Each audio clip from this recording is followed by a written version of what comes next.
Thank you, Tom, for the great introduction. Thank you so much to the sponsors of this event and to the sponsors of my talk. And thank you also to everybody who's been just discussing Reconstruction with me, Reconstruction Reconsidered, which is the subject of my talk today. As Tom said, I'm the Walter E. Williams Research Fellow, and I'm particularly honored to be in a fellowship named for Walter Williams, because as those of you who know Walter Williams know that he was a great supporter of the Southern cause, which is what I'm going to talk about today, and talk about some of the reasons why Walter Williams and Murray Rothbard were supporters of the Southern cause, and to talk about how we should understand the history of the Reconstruction era. I think that I'm the only speaker at this conference who's not actually a revisionist, because I'm telling you the true history of the Reconstruction era. It's the true history that everybody used to know until a Marxist known as Eric Foner purported to have debunked it. And his method of debunking the history was to tell you that all the historians were racists. And according to him, that's sufficient for you to know that you shouldn't be reading any of their history. You cannot debunk history by calling the historian a racist. So I'm just looking back at the true history of William Dunning and many other scholars writing in the same tradition. So that's the talk, Reconstruction Reconsidered. And I want to begin by asking, what is the cause? What is the Southern cause? So when we say, when people say the lost cause, what are they really referring to? And I think the best person to define for us what the Southern cause is Jefferson Davis.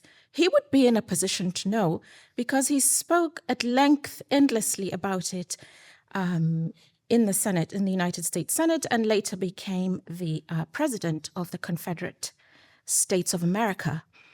And he said, when the cause was lost, what cause was it? Not that of the South only, but the cause of constitutional government, of the supremacy of law, of the natural rights of man. That was the cause. So anybody who supports constitutional government, the supremacy of law, and the natural rights of man is a supporter of the Southern cause. And this is why Murray Rothbard wrote in defense of the Southern cause. If you read his lecture published under the title Just War, he talks about his reasons for supporting the Southern cause. And if you scroll right to the end of that lecture, Murray Rothbard writes, and then Davis and Lee and Jackson and Forrest and all the heroes of the South, Dixie and the Stars and Bars, will once again be truly honored and remembered. So I want to speak in that tradition of truly honoring and remembering Dixie and the tradition of the Old South, because I think it is wrong for us to throw out all the old history that we know because some Marxist has said that we ought to throw it out. And the completeness, I mean, you're probably all sitting there thinking, well, I'm not a Marxist, so I don't care what the Marxists are saying. But here's the thing, the Marxists have completely taken over the academy. So you may be just reading history websites, the National Battlefield Trust, I don't know, the Smithsonian, whatever you're reading, you're thinking, this isn't Marxism. This is just a history website. But if you look at the historians they are citing, it'll be Eric Foner and other Marxists like that. And what is the problem? So, I don't want to say the mere fact somebody's a Marxist means you should ignore well, maybe I do want to say that. But it's not just because they're a Marxist that you need to throw out their history, but it's because they view history through a particular lens. That is to say, the lens of class conflict or race conflict in this case. So what they're asking us to do is to look at the history of the Old South as racial conflict and forget everything else. Everything to them has to just be about conflict. And so what I want to try and say today is that it is not a history of conflict. In fact, it's a history of cooperation and of bonds of loyalty and devotion and love. And that is what that history is. And the conflict of Reconstruction, and this is really the message that I want to give today, the conflict that we see in Reconstruction was brought in to the South by the federal government and its agents, through the radical Republicans, through the union leagues. These are the people through the federal, the Freedmen's Bureau that went round the South causing trouble, fomenting conflict and violence, lying to the freed slaves, blatantly telling them lies, making promises nobody could fulfill, and just creating a lot of hostility and conflict. And that is the history of Reconstruction that I want to tell. So if you want to read that history, you can read about it in William Dunning's book, Reconstruction. And he talks about it in great detail. But so people say today, well, you shouldn't read that book because it's racist. So when I first got the book, I thought, okay, let's go into this book and see all the racism. What they're calling racist will be things like saying that slaves could not read or write and that they were mostly illiterate. That's what they mean when they say it's racist. But that is a historical fact. And they don't deny that that was a historical fact. What they're saying is that it's racist to point out the historical fact. So what Dunning says, for example, is if you appoint liberated slaves to government, because you can't appoint any white people because they're all rebels and therefore untrustworthy. So you say the government has to be all the freed slaves who can't read or write. That's what people say. Well, that's racist if you say that. But that is what happened. That is precisely what happened.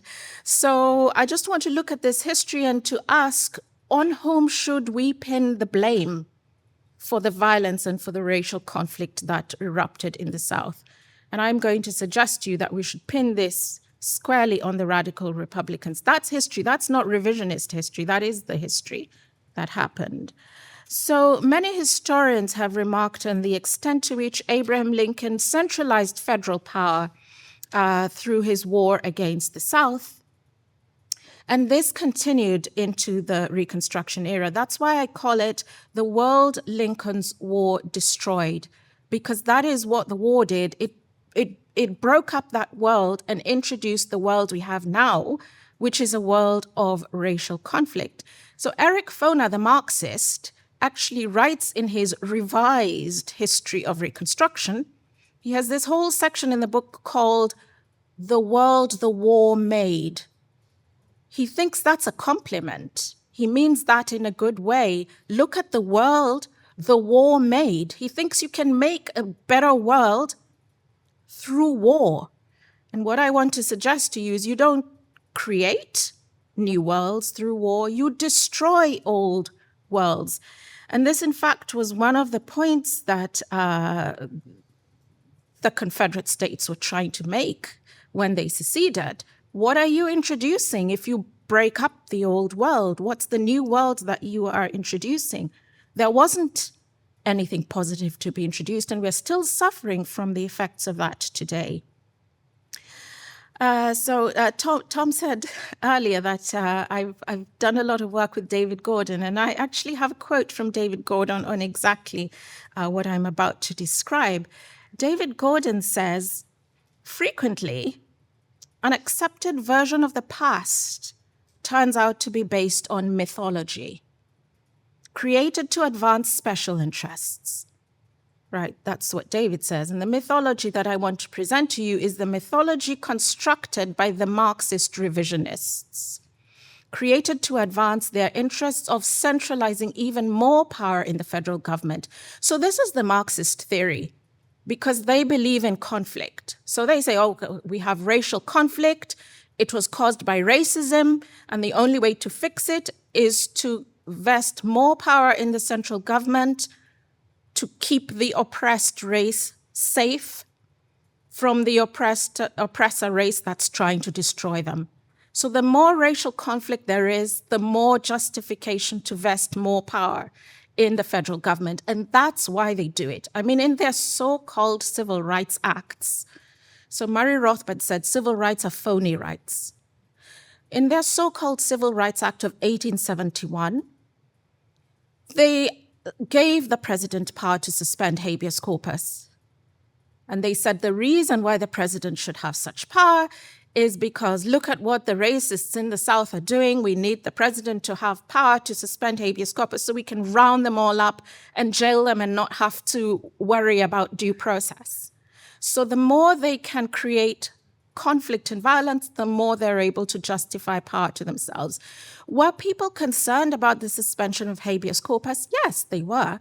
To which the answer is, oh, but we need to because look at all the racial conflict. What they neglected to say was that they were the ones who were causing that racial conflict precisely so that they could suspend habeas corpus, because they said, well, look at the white Southerners, they are unreconstructed.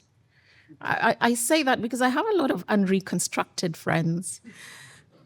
To this day, they are unreconstructed. So that's what the federal government was saying. As long as we have unreconstructed people, we need more and more federal power so we can control them all. And that's what was causing trouble.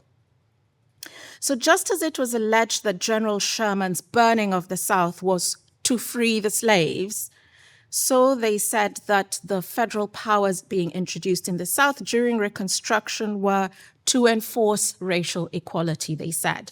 And how we know they're lying is because when you look at what was happening in the North of the United States, they didn't have so-called racial equality. Black people couldn't vote. So when they said, oh, it's very important that Black people in the South should be able to vote, they couldn't vote in their own states. That's how we know they're lying and hypocritical. The best summary of this argument that you can read is Tom DiLorenzo's article, The Consolidation of State Power via Reconstruction. And in that article, Tom DiLorenzo explains how the history of Reconstruction written by Dunning was revised by Marxist scholars. They did not dispute any of the historical facts that I'm about to tell you. They aren't saying any of this history is incorrect. All they're doing is, and I quote, relying heavily on Marxian class conflict theory. They merely painted what they considered a more enlightened picture of the era. This is what I think Clyde Wilson, the historian Clyde Wilson described as history by theory. So you don't have any new historical facts. What you're doing is providing a new theory to tell a different story about the facts. And what they've come up with is what I call Orwellian revisionism. So it's not Ralph Raker's style of revisionism or the type of revisionism that Tom DiLorenzo told us about at the beginning of the conference. It's a different type of revisionism, which is Orwellian. And I call it that because truth is said to be myth, and myth is said to be truth. So this picture that I have here is actually taken from the Reconciliation Memorial at Arlington, which they dismantled. They said, no, we don't want any more reconciliation because it's racist. You know, that's their argument about everything. They said it's racist. So what are they saying is racist is that it depicts slaves. And they say if you depict slaves, then that's racist. So they took that down. And that's why I say, now they call it a myth. They say that any image of harmony in the Old South is a myth. They say it never happened. It didn't exist. It is all a myth. It is not a myth. It is within lived memory. There are still people today who can remember what their grandparents told them about what their grandparents lived. So in that sense, it's still within living memory. It is not a myth. And then the truth is called a myth, but the myths, the Marxist myths they've created, they tell you that that's the new truth. And that's why I call it Orwellian, because they've just appended everything and they tell you the opposite thing. Every day is opposite day. They did not construct anything. They try to tell you that when the South stood in its own defense, that what it was trying to defend was slavery. That is not correct.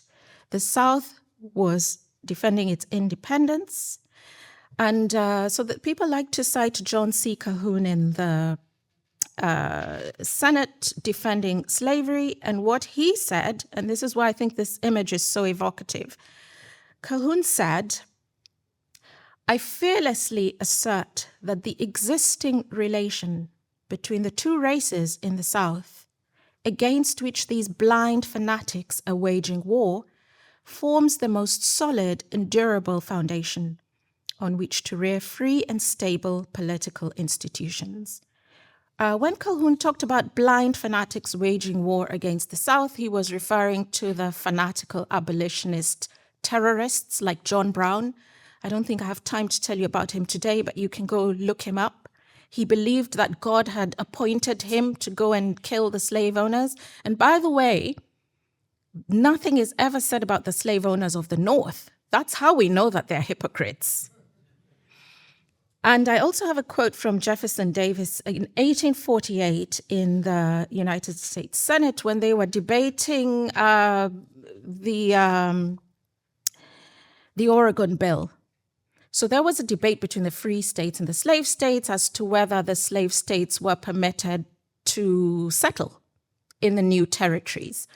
The senators from the free states saying that those from the slave states shouldn't be allowed to move there because they might bring their slaves and, they don't want that. So that's what the debate was about in 1848. And the senators from the South were asking, if we are not allowed to keep our slaves, what's going to happen to them? To which the answer of the North was, well, why do you care what's going to happen to them?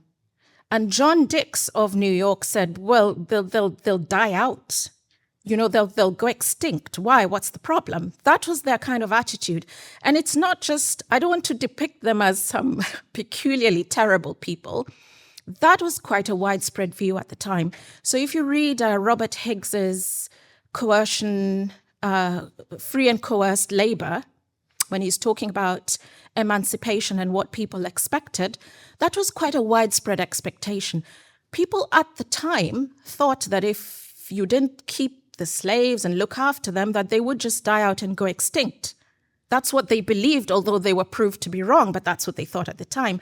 So that's what John Dix was saying, they'll go extinct. And this was Jefferson Davis's response.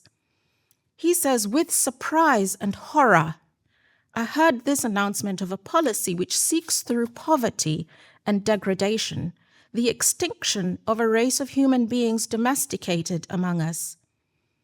He says, "We, sir, stand in relation to that people as creates a feeling of kindness and protection. We have attachments which have grown with us from childhood, to the old servant who nursed us in infancy, to the man who was the companion of our childhood, and the not less tender regard for those who have been reared under our protection. To hear their extinction treated as a matter of public policy or of speculative philosophy arouses our sympathy and our indignation." That was the view of the South. And later, I don't think I'll have time. I was about to tell you about Nathan Bedford Forrest, because I like to talk about him every time I speak about the Old South.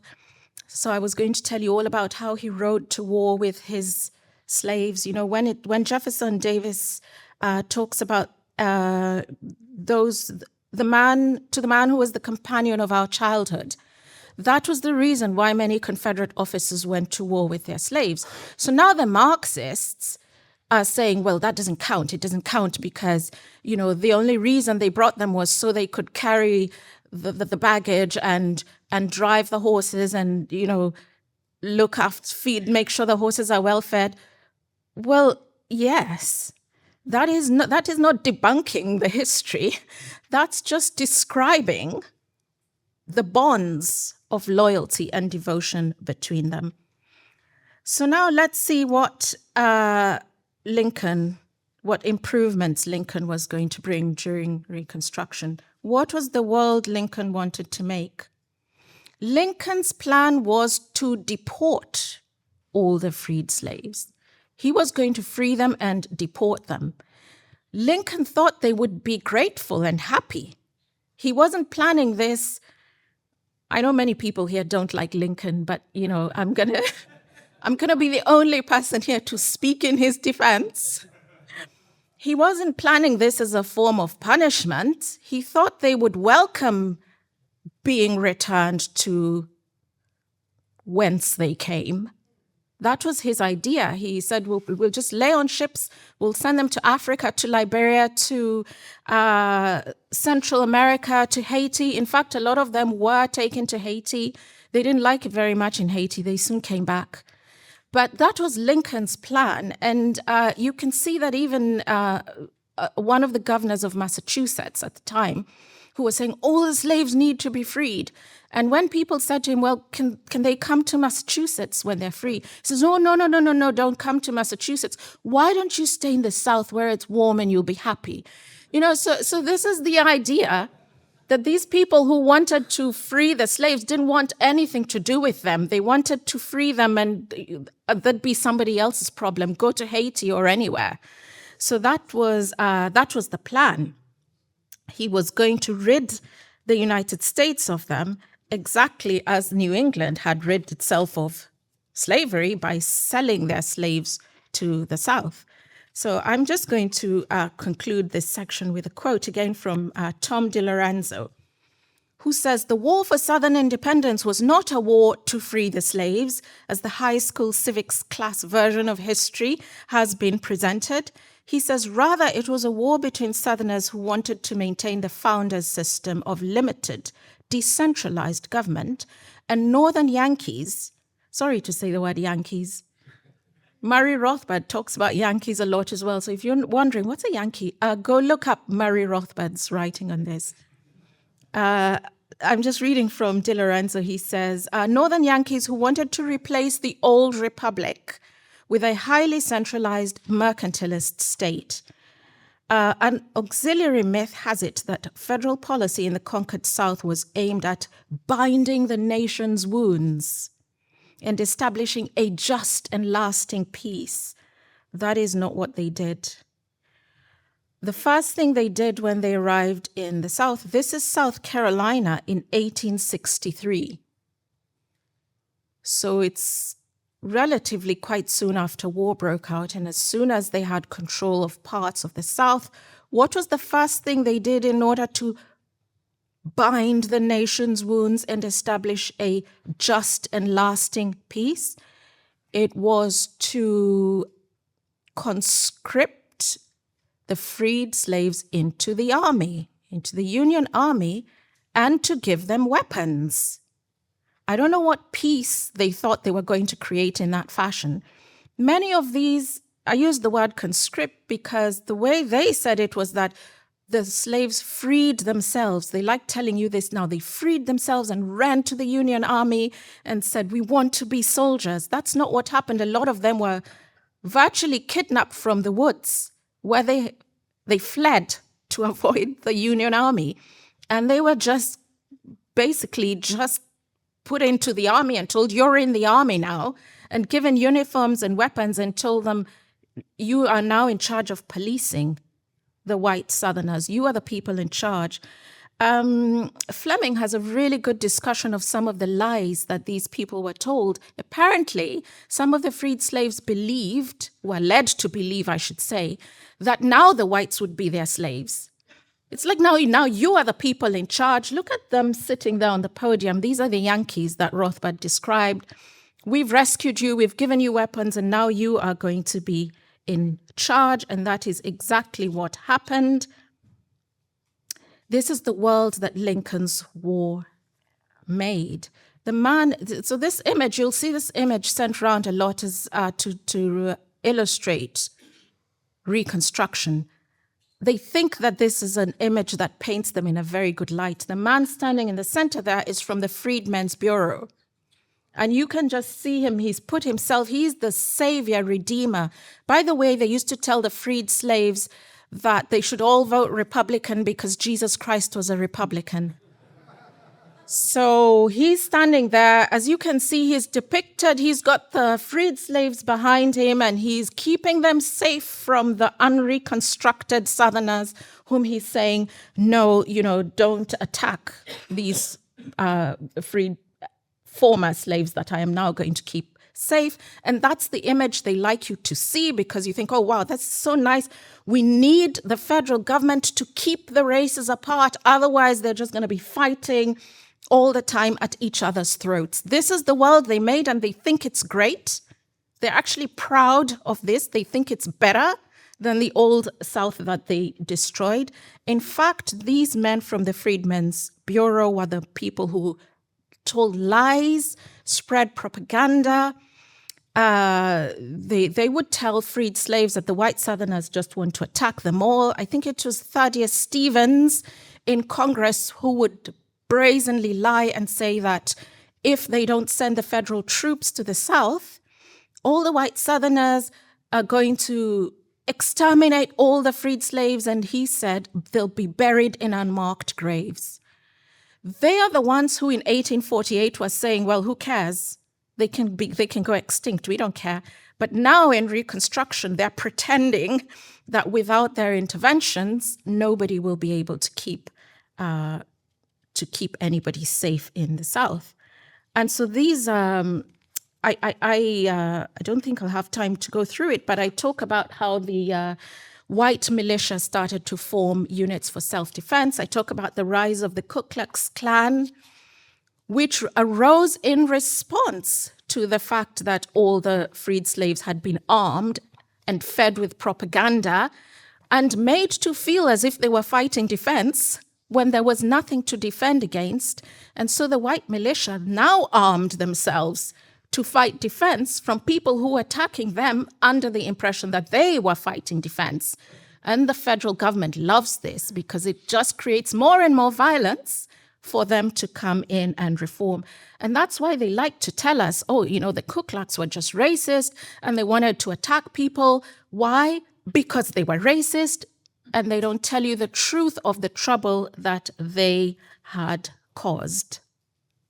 So when they say reconstructing race relations, what they have done is the opposite. It's the Orwellian opposite. They have not reconstructed race relations. They have disrupted race relations and fomented conflict and violence that continues to this very day, propagated by exactly the same myths. Thank you.